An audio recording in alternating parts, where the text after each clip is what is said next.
사도 바울이 2차 전도 여행을 떠납니다. 1차 전도 여행은 터키 지방, 지금 터키 지방에 배를 타고 가서 더베라는 곳에 내려가지고 갈릴리아 또 밤빌리아 그 지역에 가까운 데로 돌고 돌아옵니다.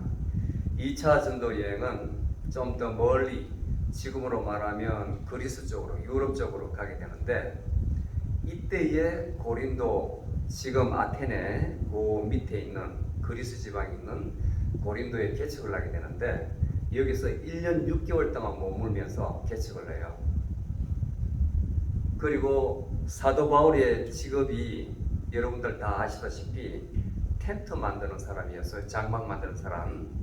거기에서 부르길라와 아길라를 만나요. 브루스길라와 아굴라를 만납니다. 그 사람들도 직업이 장막을 만드는 사람이었어요. 그리고 동역자인 실라와 그 다음에 디모데가 마케도니아 지방에 있었는데 내려오라고 서신을 보내서 같이 4명과 같이 동역을 해서 고린도 교회를 세웠어요. 그리고 1년 반 동안 전도를 했습니다. 그 당시 고린도 지역은 유대인들이 바울을 아주 싫어하고 박해를 하고 말씀을 전파하는데, 그야말로 바울이 개종하기 전에 그 이상으로 탄압을 많이 받았어요. 박해를 많이 받았어요. 방해를 많이 받았습니다. 그럼에도 불구하고 박해가 심할수록 더 전념해서 전심끝에서 이 교회를 개척을 한 거예요. 그러다 보니까 유대인들이 박해를 했다는 말은 유대인들은 그 교회에 출석하지 않았다는 거예요. 다 이방인들만 교회에 충만해가지고 하나님을 섬기고 있었는데, 이제 예루살렘으로 돌아가서 다시 3차 전도 여행을 시작하고 지금 현재 에베소에 머물러 있습니다. 그런데 어떤 사람이 편지를 보내요. 클로에라는 사람이 편지를 보내가지고 2차 전도 여행 때 개척한 고린도 교회의 상황을 설명을 하는 겁니다. 바울 선생이요, 지금 교회가 이 모양 이 꼴입니다. 교회 내에서 첫 번째 분쟁이 일어난 거예요. 나는 사도 바울 파다, 나는 아볼로 파다, 나는 바울, 그러니까 베드로, 게바 베드로 파다, 나는 예수 그리스도 파다. 교회가 분열이 된 거예요. 교회가.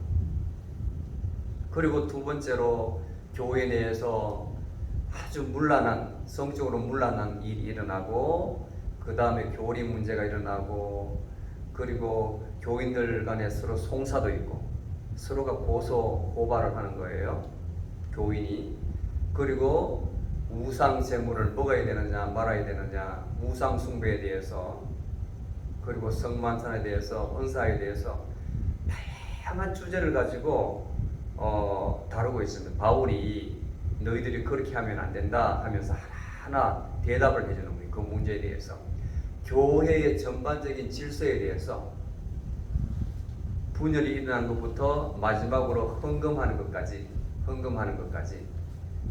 전반적으로 다 조목조목 짚어주는 겁니다. 교회 생활에 대해서. 그래서 이 고린도 전서는 목회 디모데 후서나 또는 디도서 같이 목회 서신이 아니고, 또 다른 로마서나 뭐 갈라디아서나 이런 것 같이 교리 서신도 아니고, 이것은 그야말로 실천적인, 교회를 운영하는 데 실천적인 내용을 담고 있습니다. 자, 오늘 본문 말씀은 뭐 때문에 이 사람들이 다투냐면, 예수 그리스도에서 처음에 말씀드렸죠. 교회에서 분파가 생겼다고. 어떤 사람은 나는 사도 바울을 따를 거야, 어떤 사람은 아니야 아볼로를 따를 거야, 나는 게바 베드로의 가르침을 따를 거야, 나는 그리스도의 가르침을 따를 거야. 나눠진 거예요. 그래서 우리 가운데에 우리는 그 한 사람을 위해서 증거하기 위해서 있는 사람인데, 어떻게 그 가르치는 사람을 섬길 수 있느냐, 이렇게 하면서 시작을 하는 거예요. 우리는 하나라고, 교회에서는 하나라고. 1절에 보면 1장에 들어가 보면 예수 그리스도에서 딱 증거를 하는데, 예수 그리스도는 하나님의 능력과 지혜다. 딱 데피니션, 정의를 합니다. 예수 그리스도. 오로지 예수 그리스도다. 그런데 그 사람을 하나님께서는 어떻게 알리냐면 가장 미련한 방법인 전도라는 방법으로, 내가 고린도 교회를 개척했을 때에 예수 그리스도를 전도한 같이 그 방법으로 예수 그리스도를 알리게 하셨다, 이렇게 말을 해요. 그리고 십자가의 도, 오로지 우리가 가르치는 것은 십자가에 못 박히신 예수 그리스도, 이 한 분밖에 없다는 것을 이야기합니다. 그리고 2장에 들어와 가지고 내가 2장 2절에 보면 내가 너희 중에서 예수 그리스도와 십자가에 못 박히신 그분 외에는 아무것도 알지 않기로 작정하였습니다. 고린도 교회를 개척할 때 내가 너희들에게 뭐라고 이야기하느냐, 그때 내가 너희들과 함께 있을 때에 굉장히 두렵고 떨렸다 그래요. 이 말씀을 전파하는데 3절에 보면 내가 너희와 함께 있을 때에 약하며 두려워하며 심히 떨었노라. 예수 그리스도를 전가하는 때에 이런 마음 상태였어요. 이런 마음 상태. 유대인들의 방해도 심했지만 이것을 전가하는 데에 그 이방인들이 어떻게 효과적으로 예수 그리스도를 받아들일 수 있겠는가, 내가 어떻게 표현을 해야 되는가, 너무 두려웠던 거예요. 바울은 말주변이 굉장히 없었대요. 말주변이. 예수 그리스도를 증거를 해야 되겠는데 내가 혹시나 잘못해서 그분을 잘못 증거해서 오히려 사람들로부터 배척을 받게 만들지 않느냐, 또는 내가 이상하게 다르게 증거하지 않느냐, 두려웠던 거예요. 심히 떨었다고 되어 있습니다. 그런데 자신감을 얻는 것은 내가 하는 말이 사람의 말, 사람의 혀로 한 것이 아니고 내 마음속에 있는 성령님의 능력으로 했다, 이렇게 고백을 하는 겁니다. 4절에 보면 너희의 믿음이 사람의 지혜에 있지 아니하고 오직 하나님의 능력에 있게 하였노라. 자, 너희들이 믿게 됨으로써 너희들이 이성적으로 믿은 것이 아니고 하나님께서 너희들을 믿게 하셨다는 거예요. 그리고 오늘 본문으로 들어오는데 우리가 완전한 자 중에서 지혜를 말하노니, 여기서 완전한 자 중에 말하는 것은 믿는 성도들 중에서 성숙한 신앙인을 말합니다. 성숙한 신앙인. 이제는 예수 그리스도를 구주로 받아들이는 그 중에서 깨달은 자, 성숙한 자 중에서 지혜를 말하노니 이는 이 세상의 지혜, 이 세상에 없어질 관원의 지혜도 아니요 오직 신비 속에 감추어진, 신비 속에 감추어진 하나님의 지혜를 말하노니. 참 어려운 말입니다. 여기서 신비 속에 감추어진 하나님의 지혜를 말하노니, 이 말이 참 어려워요. 하나님의 지혜인데 이것이 신비 속에 감추어져 있었답니다. 지금까지. 그게 뭐냐면 1장의 23절 24절에 바로 그 말이에요. 하나님의 지혜가 뭐냐면 오직 십자가에 못 박힌 그리스도를 전하니 유대인에게는 거치는 것이요 헬라인에게는 미련한 것이로되. 자, 유대인들은 오로지 그들은 기적을 바랍니다. 사인을 바랍니다. 그렇기 때문에 예수 그리스도를 전가한다는 것은 자기네들이 예수 그리스도를 죽였기 때문에 그 사람들한테는 스탬블링 블록, 거치는 돌이에요. 헬라인들은 지혜를 사모합니다. 이 사람들은 사람의 이성으로 믿으려 하기 때문에 예수 그리스도로 인해서 우리가 죄사함을 받는다는 그 말이 굉장히 미련한 거예요. 미련한 거예요. 그런데 이 복음이 부르심을 받은 우리에게는 유대인이나 헬라인에게 관계없이 그리스도는 하나님의 능력이요 지혜라는 겁니다. 아멘. 믿는 자에게, 그리고 부르심을 받은 자에게, 선택함을 받은 자에게는 예수 그리스도는 하나님의 능력이요 지혜라는 겁니다. 다른 말로 하면 예수 그리스도가 하나님의 능력이요 지혜라는 것은 이 인간 세상에 죄인된 우리 인류를 구원하는 유일한 방법은 예수 그리스도의 십자가를 통해서 해결한 그 방법이었다는 거예요. 그것이 하나님의 방법이었다는 거예요. 하나님의 지혜였다는 거예요. 하나님의 능력이었다는 거예요. 다른 방법도 있지만 하나님께서 그렇게 선택을 하셨다는 겁니다. 십자가에 못 박히신 예수 그리스도, 그분을 통해서 우리 모두가 구원을 받는다. 이게 하나님 방법이라는 겁니다. 하나님의 방법. 이것이 옛날부터 신비 속에 감춰져 있었습니다. 감춰져 있었어요. 구약 시대에 이미 창세기 3장 15절부터 예표를 했습니다. 계속 그렇게 예표를 했어요. 그리고 다윗의 시에서 메시아가 나온다고 예표를 했어요. 그리고 나무에 매달린 자마다 저주받은 자라고 이야기를 했습니다. 그 다음에 이사야서에서 그리고 미가 선지자가 5장 2절에 베들레헴에서 메시아가 난다고 예언을 했습니다. 계속 반복적으로 했는데 불구하고 유대인들은 믿지 않는 거예요. 받아들이지 않는 거예요. 그게 신비입니다. 신비. 감춰져 있었던 거예요. 서서히 밝혀져 오는 거예요. 그것은 우리는 계시라고 이야기합니다. 계시, 레블레이션. 서서히 드러나는 거예요. 드러나는 거예요.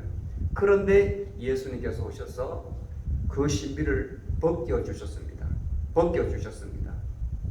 그게 바로 하나님의 지혜예요. 이는 하나님이 우리의 영광을 위하여 만세전에 예정하셨다. 이미 이 세상에 기초가 놓이기 전에 하나님께서 예정하신 방법입니다. 방법입니다. 만약에 사람들이 이것을 깨달았다면 예수 그리스도를 십자가에 못 박지 않았겠죠. 왜? 메시아니까.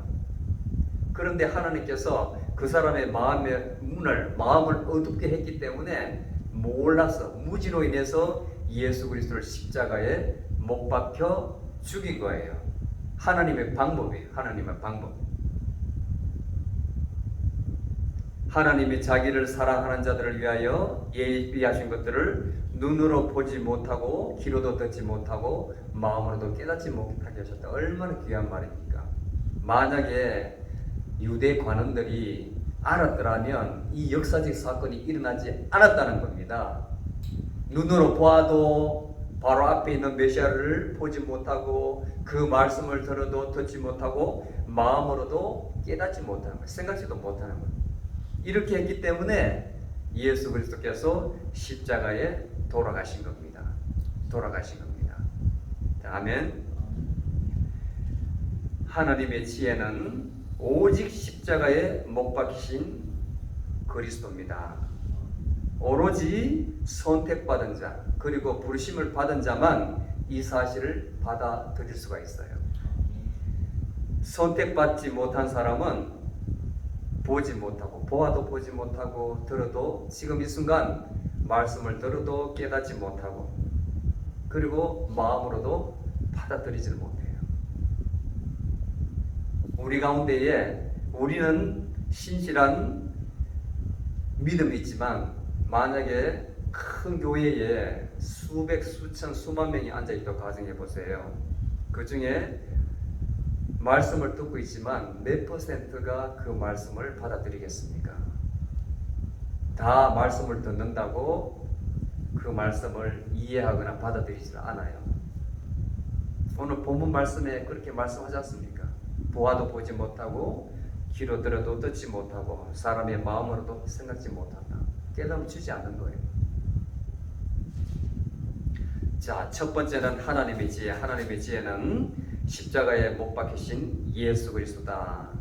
그 다음에 두 번째, 그러면 이 십자가에 못 박히신 예수 그리스도를 어떻게 우리가 받아들이게 하는가? 여기에 대해서 바울이 이야기하는 거예요. 그 사실을 그 당시에 보았던 사람도 그것을 믿지 않는데, 일부 외에는 믿지 않는데, 우리와 같이 2000년 후에 태어난 사람은, 앞으로 태어날 사람들은 어떻게 이 사실을 믿을 수가 있는가 이 말이에요. 여기 답을 주는 거예요. 10절에 보면 답을 그냥 줍니다. 하나님께서 그의 성령으로 말미암아 성령으로 이것들을 우리에게 보이셨으니 성령께서 깨닫게 하신다는 거예요. 성령님께서.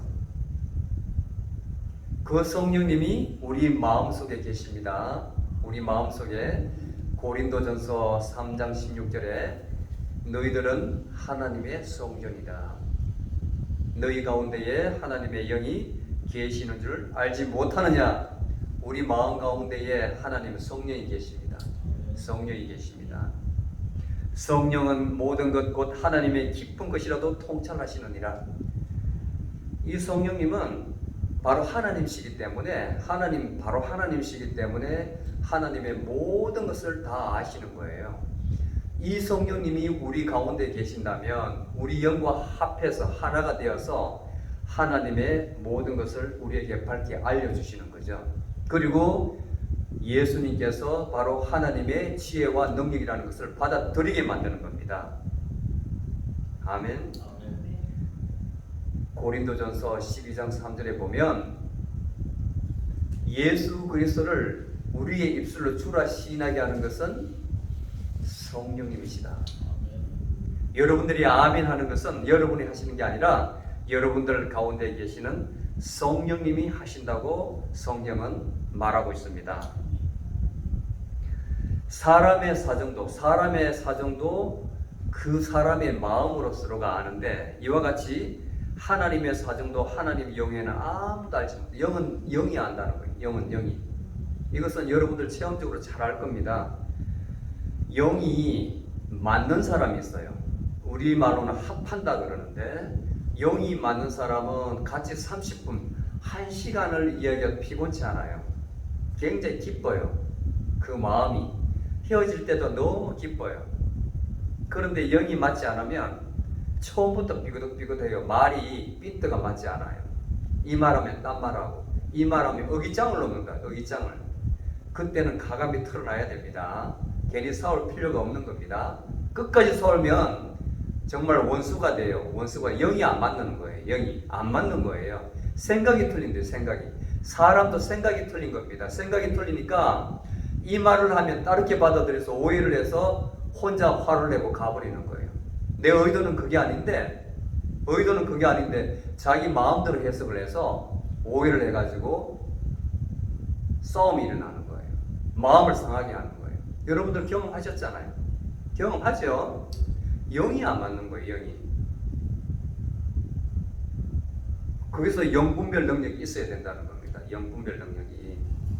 그래서 하나님의 뜻은 하나님 영에는 알지 못한다는 거예요. 여러분들 마음에 성령님이 계시다는 것을 안다면 여러분들이 하나님의 뜻을 기도함으로써 그 영으로 말미암아 받아야 되는 겁니다. 여러분들이 이성적으로 여러분들 생각으로 기도한다면 기도는 엉망이 돼요. 엉망이 돼요. 딴 생각이 들어와가지고 기도가 되지 않습니다. 기도가 되지 않습니다.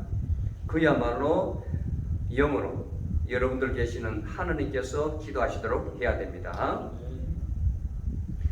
여러분들은 세상의 영을 받지 아니하고 오직 하나님께로 오신 성령을 받았으니 우리로 하여금 하나님이 우리에게 은혜로 주신 것들을 알게 하려 하심이라. 이제 우리 가운데에 그 영이 우리에게 하나님께서 행하신 것, 은사로 주신 것을 다 깨닫게 하는 것. 그러니까 은혜 받은 사람은 특징이 뭐냐면 감사밖에 없는 거예요. 불평이 아니라. 왜냐하면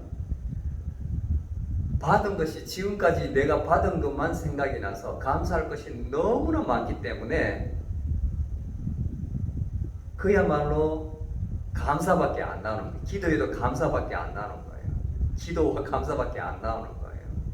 그런데 그게 통로가 막혀 있는 사람은 눈만 감으면 기도에 왜 하필이면 나에게 이런 일이 있는데 하필이면 불만밖에 안 나오죠. 나한테 준 거는 하나도 생각이 안 나고 나에게 내가 당했던 것만 기억이 나는 거예요. 섭섭했던 것만. 그리고 내 주위에 내보다 못한 사람들 그 잘 되는 것만 보이는 거예요. 나는 이렇게 착하게 그 다음에 가르침대로 살려고 하는데 하는 일마다 이렇게 막히고, 저 친구는 교회도 다니지도 않고 정말 내가 봐도 사람 됨됨이도 아닌데 왜 저렇게 잘 되느냐, 아, 이 왜 그렇게 형통하느냐, 이렇게 나오면 잘못된 거예요. 그것은 하나님의 영이 하는 것이 아니고 여러분들이 판단하는 거예요. 여러분들이 판단하는 거예요. 그래서 사람의 지혜의 가르침말로 아니하고 오직 성령의 가르친 것으로 하나니 신령한 일은 신령한 것으로 분별함이라. 감사함은 오로지 성령이 가르치는 겁니다. 성령이 가르치는 겁니다. 성령님이 가르치는 것은 항상 쓰란 거예요. 그래서 육에 속한 사람은 영의 일을 도저히 받을 수가 없습니다. 육의 생각을 가진 사람은, 육에 속한 사람은 자기의 생각으로 나가기 때문에 하나님의 영의 일을 절대로 이해할 수도 없고 받을 수가 없습니다.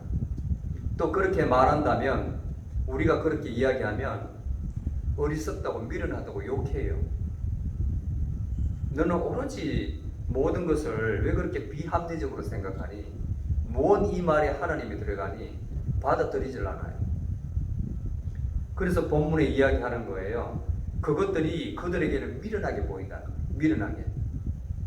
어리석게 보이는 거죠. 깨닫지도 못하는 거죠. 왜냐하면 이것은 영적으로만 분별해야 되기 때문에.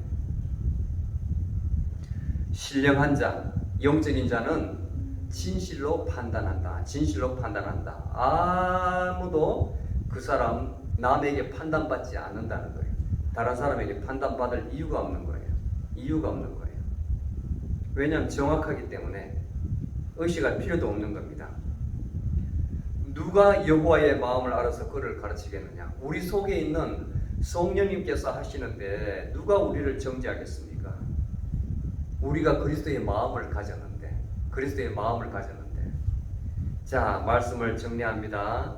첫 번째, 하나님의 지혜. 이 하나님의 지혜는 에베소서에서도 나오고, 그 다음에 고린도전서에 나오고, 로마서에도 나오고, 계속 바울이 강조를 해요. 하나님 지혜, 신비 속에 갖추어진 하나님의 지혜. 여러분들은 어떻게 해석을 하시냐면, 그냥 우리가 생각하는 위즈덤, 사람의 생각이 아니고 십자가에 못 박히신 예수 그리스도가 하나님의 지혜다, 하나님의 능력이다, 그렇게 이해를 하십시오. 아멘. 하나님이 인류를, 우리를 구원하시기 위한 방법이다, 하나님의 지혜다, 하나님의 능력이다, 그렇게 이해하시기 바랍니다. 그리고 이것을 내가 어떻게 받아들이느냐? 도저히 못 믿겠어. 어떻게 예수 그리스도라는 분이 2000년 전에 태어나서 그렇게 못 박혀 죽은 것이 나의 죄사함으로, 나의 구원으로 연결되는가? 성령님이 깨닫게 하신다. 성령님이 깨닫게 하신다. 여러분들 이성으로, 생각으로는 안 된다. 성령님께서, 여러분들이 믿음이 있다면 성령님이 자동적으로 들어가는 거예요, 여러분 마음에. 여러분들이 믿음이 있으면, 예수 그리스도를 믿는다 하면 여러분들 마음에 성령이 있는 거예요. 그 성령이 있음으로써 이것을 받아들이는 겁니다. 하나님의 지혜를 받아들이는 겁니다. 아멘. 그래서 하나님의 모든 행하신 일을 다 받아들이는 거예요. 이해하는 거예요. 왜? 우리는 그리스도의 마음을 가졌기 때문에. 자, 오늘 본문 말씀으로 이제는 모든 일을, 이제는 훈련입니다. 훈련. 이 원리를 알았다면 우리 가운데에 그리스도의 영이 있기 때문에 이제는 하나님의 지혜, 하나님의 뜻을 기도 가운데에 정말 나의 영이 구하도록, 그래서 나로 하여금 알게 하도록 그렇게 기도해야 되는 겁니다. 그리고 평상시에 모든 것을 행할 때에, 결정할 때도 하나님께서 맡기는 훈련을 하십시오. 아멘. 기도하겠습니다. 주님,